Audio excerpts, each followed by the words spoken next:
Kaip žinote, reikia bėgti jums artimiausių geriausių maršrutų. Kaip norite, taip ir darote. Nesvarbu, svarbiausia surinkti punktus. Prašau, praleidžia mašiną, neužstojam kelio. Yra 9 punktai plus startas ir finišas. Startas čia, finišas Vilniaus Žozdvėjo klubų. Sudalyvauti alutinio maratone ir taip atšvęsti naujo derliaus alų susirinko 27 dalyviai. Maršrutas driekėsi per įvairius Vilniaus barus. Beveik visuose reikėjo tik pasižymėti žemėlapį, tik viename išgerti alaus. Dalyvius startą leido po 2 kas 2 minutes. Startas!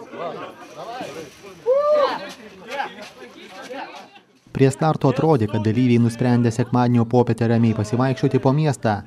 Tik kai kurie bėgo, kiek kojos neša. Jau kelintas taškas. Čia 7. Visas 2 finišas. Oi, tu sako.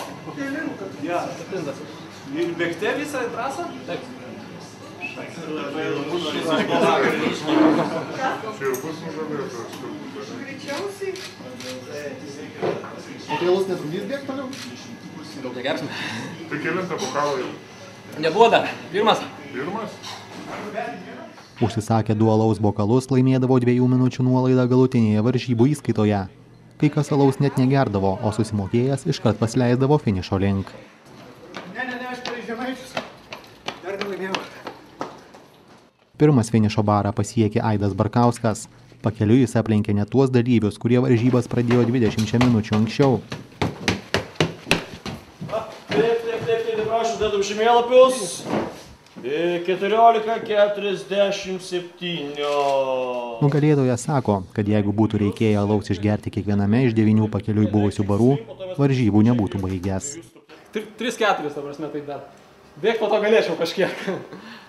O šiaip visą kelią bėgai? Ar... Taip, prieš visų barų sustoti tekdavo tai. Nugalėtojas kelyje tarp barų užtruko 27 minutes. Paskutiniai atbėgė virš 2 valandų. Tačiau jie prisipažino, kad pakeliui buvo užsukę net į žemėlapyje nepažymėtas alaus pilstymo vietas. Aurimas Račiukaitis, LRytas LT.